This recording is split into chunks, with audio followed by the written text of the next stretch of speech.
पोथी पढ़ पढ़ जग मुआ, पंडित भया न कोय, ढाई अक्षर प्रेम का, जो पढ़े सो पंडित होय।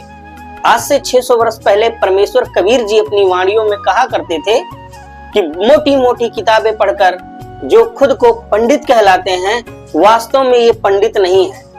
असली पंडित कौन है, इसके विषय में संत रामपाल जी महाराज जी अपनी वाणियों में कहते हैं कि पंडित सोई जो पिंड को जाने, ब्राह्मण सोई जो ब्रह्म पहचाने। पंडित वही है जो शरीर क्षेत्र को जान ले कि यह मनुष्य शरीर किस लिए मिला है, इस मनुष्य शरीर का उद्देश्य क्या है। यदि मनुष्य शरीर प्राप्त करके जो प्राणी भक्ति नहीं करता, वह अपने जीवन को व्यर्थ कर जाता है। और जो व्यक्ति इस बात को समझ लेता है, वास्तविक पंडित वही होता है।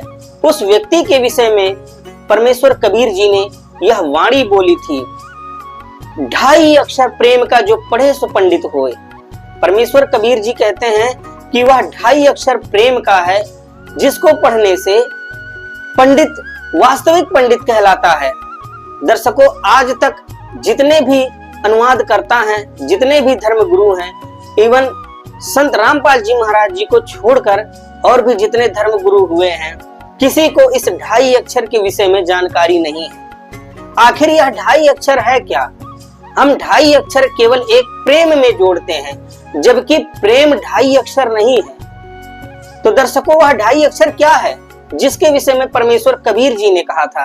तो चलिए आज बताते हैं कि वह ढाई अक्षर क्या है जो संत रामपाल जी महाराज जी ने अपने मुख कमल से बोल रखा है। वह ढाई अक्षर सत्य है, जिसको हम सत्य कहते हैं। इस प्रकार से जो लिखा जाता है वह ढाई अक्षर है। सत्य का अर्थ क्या होता है? परमेश्वर कबीर जी कहते हैं सत्य का अर्थ अविनाशी होता है। सत साहेब यानी अविनाशी परमात्मा, अविनाशी भगवान। साहेब का अर्थ भगवान होता है। सत्य का अर्थ अविनाशी होता है, अमर भी होता है। सत्य का किसी समय में नाश नहीं होता, वह अमर वस्तु है। इसीलिए उस ढाई अक्षर प्रेम को, जिसके विषय में परमेश्वर कबीर जी ने वर्णन किया है अपने दोहों में, उसका अर्थ वास्तविक यह है। ढाई अक्षर यानी वह सत्य कबीर है, समर्थ कबीर है, उसी को वो अविनाशी कबीर है। सत्य कबीर माने अविनाशी कबीर, वो परमात्मा अविनाशी है। इसीलिए उस परमेश्वर कबीर जी ने कहा कि पोथी पढ़ पढ़ जगमुआ, पंडित भया न कोय, ढाई अक्षर प्रेम का, जो पढ़े सो पंडित होय। जिसने ढाई अक्षर यानी सत्य को पढ़ लिया, वास्तविक पंडित वही है। सत्य को पढ़ना कोई बालकों का खेल नहीं है। सत्य को पढ़ना यानी पूर्ण परमात्मा को जानना। कहते हैं कि सत्य सबको हजम नहीं होता। सत्य बोलने वाला हमेशा जीवन भर संघर्ष करता है, क्योंकि जिसने भी सत्य बोलने की कोशिश की, या तो उसको जेल में डाल दिया गया और या तो उसको समाज का बहुत विरोध सहना पड़ा। आज वही स्थिति संत रामपाल जी महाराज जी की है। संत रामपाल जी महाराज जी ने सत्य बोला है, इसलिए आज समाज का विरोध उनको सहना पड़ रहा है। पर समाज तो भोला भाला है, समाज को ज्ञान नहीं कि संत रामपाल जी महाराज किस उच्च कोटि के संत हैं। संत रामपाल जी महाराज स्वयं पूर्ण परमेश्वर कबीर देव के अवतार हैं, क्योंकि जिस सत्य को उन्होंने बोला है, उस सत्य को या तो कबीर देव जी ने बोला था और या फिर संत रामपाल जी महाराज जी बोल रहे हैं। संत रामपाल जी महाराज जी ने अपने प्रवचनों में खुले तौर पर सभी धर्म गुरुओं को चुनौती दी थी कि यदि आपके पास सत भक्ति, सत ज्ञान है, तो आइए चर्चा कीजिए और समाज को बताइए कि वास्तव में परमात्मा कौन है। इस चुनौती को किसी धर्म गुरु ने स्वीकार नहीं किया।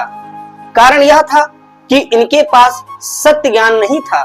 सत्य माने अविनाशी, अविनाशी ज्ञान यानी उस पूर्ण परमात्मा का ज्ञान नहीं था। इसलिए इन्होंने संत रामपाल जी महाराज जी के चुनौती को स्वीकार नहीं किया।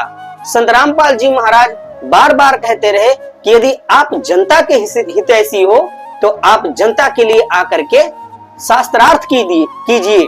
जनता को भी पता चले कि कौन पूर्ण गुरु है और कौन नकली गुरु है। दर्शकों, यहाँ पर किसी की निंदा करना नहीं है, यहाँ पर केवल उस चीज को बताना अनिवार्य हो गया है जो चीज आज से 600 वर्ष पहले परमेश्वर कबीर जी कहा करते थे। परमेश्वर कबीर जी यह भी कहते थे कि माया मरी ना मन मरा, मर मर गया शरीर, आशा तृष्णा ना मरी, कह गए साहिब कबीर। जिस प्रकार से यह माया होती है, हमारे अंतिम श्वास तक हमारे साथ रहती है। कभी पुत्र में माया, कभी पत्नी में माया, कभी धन दौलत में माया, कभी कार कोठी में माया, तो हर जगह माया है। यह कभी मरती नहीं।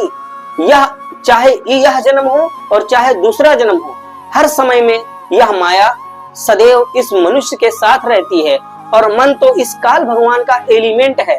यह सदैव हर प्राणी के साथ रहता है। यह कभी नहीं मरता, चाहे बच्चा हो, चाहे बूढ़ा हो, या चाहे जवान हो। यह दोनों कभी नहीं मरती। आशा तृष्णा ना मरी। आशा तृष्णा क्या होता है? इंसान ने जो इच्छा कर ली वही उसकी आशा होती है। तृष्णा यानी तृष्णा जो उसने मन में विचार किया था, जो मन में वह सोच रहा था, जिस सोच के जो उसके हृदय में सोच चल रहा है, वही उसकी तृष्णा है, उसकी भूख है। तृष्णा का अर्थ उसकी भूख। आशा तृष्णा ना मरी, कह गए साहिब कबीर। तो परमेश्वर कबीर जी ने इतनी अनमोल और इतनी रहस्यमय वाणी बोली है, जिसको समझना आम संत के बस की बात नहीं है। और परमेश्वर कबीर जी तो एक साधारण लैंग्वेज में वाणी बोल रहे थे, यानी एक आम जन साधारण की तरीका वह वाणियां अपनी बोल रहे थे और जन जन को संबोधित कर रहे थे। परंतु परमेश्वर की वाणी समझना कोई बालकों का खेल नहीं है। परमेश्वर की वाणी को या तो परमेश्वर समझ सकता है, या परमेश्वर का कृपा पात्र ही समझ सकता है। 600 वर्ष पहले परमेश्वर कबीर जी ने जो वाणी बोली थी, आज संत रामपाल जी महाराज जी ने उन सभी वाणियों को डिकोड करके सर्व समाज के सामने रख दिया है। यदि अब भी समाज अपना कल्याण चाहता है तो संत रामपाल जी महाराज जी के प्रवचनों को सुनना पड़ेगा और खुद से निर्णय लेना पड़ेगा कि वास्तव में परमात्मा कौन है। संत रामपाल जी महाराज जगत के हितैषी हैं, जगत के दुश्मन नहीं है।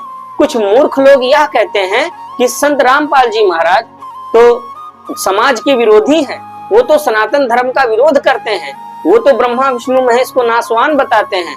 संत रामपाल जी महाराज ना तो ब्रह्मा विष्णु महेश को नासवान बताते हैं और ना तो वो हिंदू विरोधी हैं, क्योंकि संत रामपाल जी महाराज वह चीज बताते हैं जो इन नकली धर्म गुरु नहीं बताते। कारण क्या है कि संत रामपाल जी महाराज और ये नकली धर्म गुरुओं में?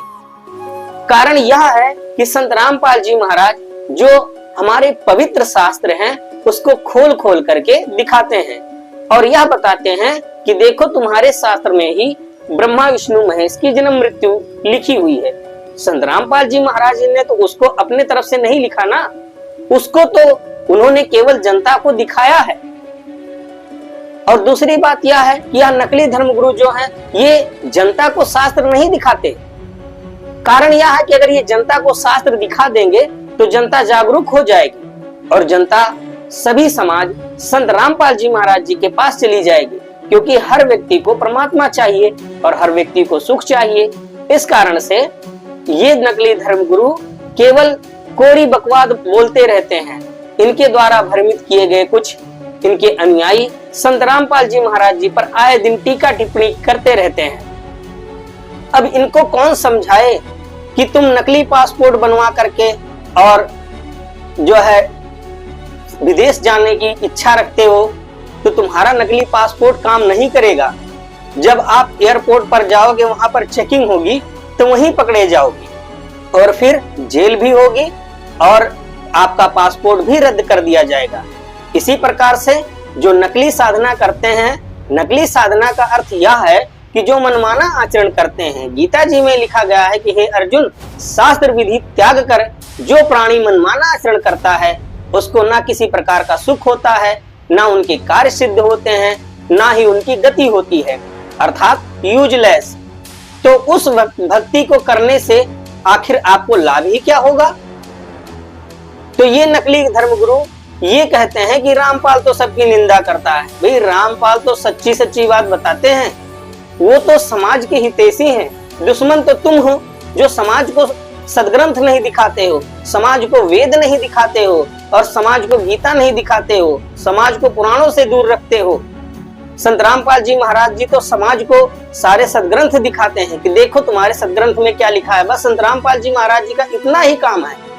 और संत रामपाल जी महाराज एकमात्र ऐसे संत हैं जो समाज के हित में सोचते हैं, जैसे नशा मुक्त भारत बनाना, दहेज मुक्त विवाह करवाना, समाज में कोई आपदा आई जैसे बाढ़ आ गया, बाढ़ रहितों को, बाढ़ पीड़ितों को सामग्री पहुंचाना, उनके लिए कहीं आग लग गई उनके लिए भोजन भंडारे की व्यवस्था करना।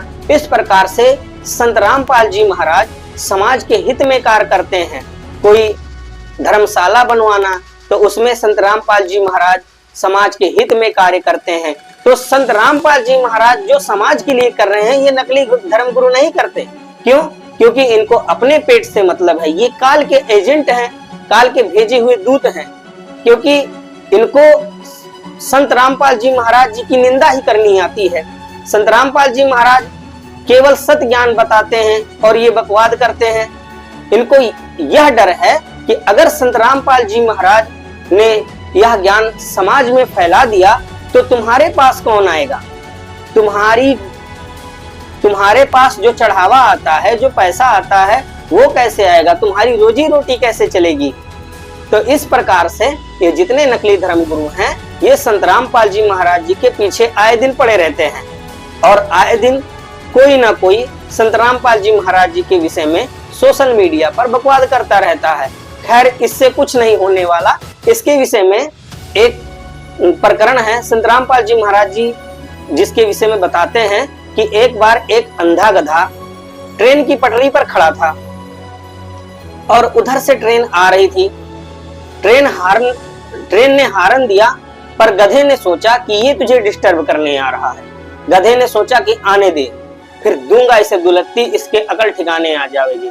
अब ट्रेन हार्न देता रहा, पर गधा पोजीशन पकड़ के खड़ा हो गया कि आने दे, फिर इसकी देखता हूं। और ट्रेन जैसे आई, गधे ने दुलत्ती मारी, ट्रेन ने उठा के वहीं पटक दिया और गधे के चीथड़े उड़ गए। तो दर्शकों, आज ये जितने धर्मगुरु हैं, ये उस गधे की तरीके हैं, उस गधे के समान हैं, क्योंकि यह भी सत्य ज्ञान को स्वीकार नहीं कर रहे हैं। और संत रामपाल जी महाराज जी ने यह कह रखा है कि तुमको मानना पड़ेगा, तुम खुद से नहीं मानोगे तो जनता तुमसे मनवा लेगी। जनता खुद जागरूक हो जाएगी और तुम नकलियों को छोड़ करके अपने परमात्मा के शरण में चली जाएगी और उसका कल्याण हो जाएगा। तो दर्शकों, इस वीडियो में बस इतना ही। अगर वीडियो आपको अच्छी लगे तो चैनल को सब्सक्राइब करें, वीडियो को लाइक करें। ऐसी वीडियो हम आपके लिए और लाते रहेंगे और वीडियो को शेयर भी कर दें। तो मिलेंगे किसी और टॉपिक के साथ, तब तक के लिए दीजिए इजाजत। नमस्कार।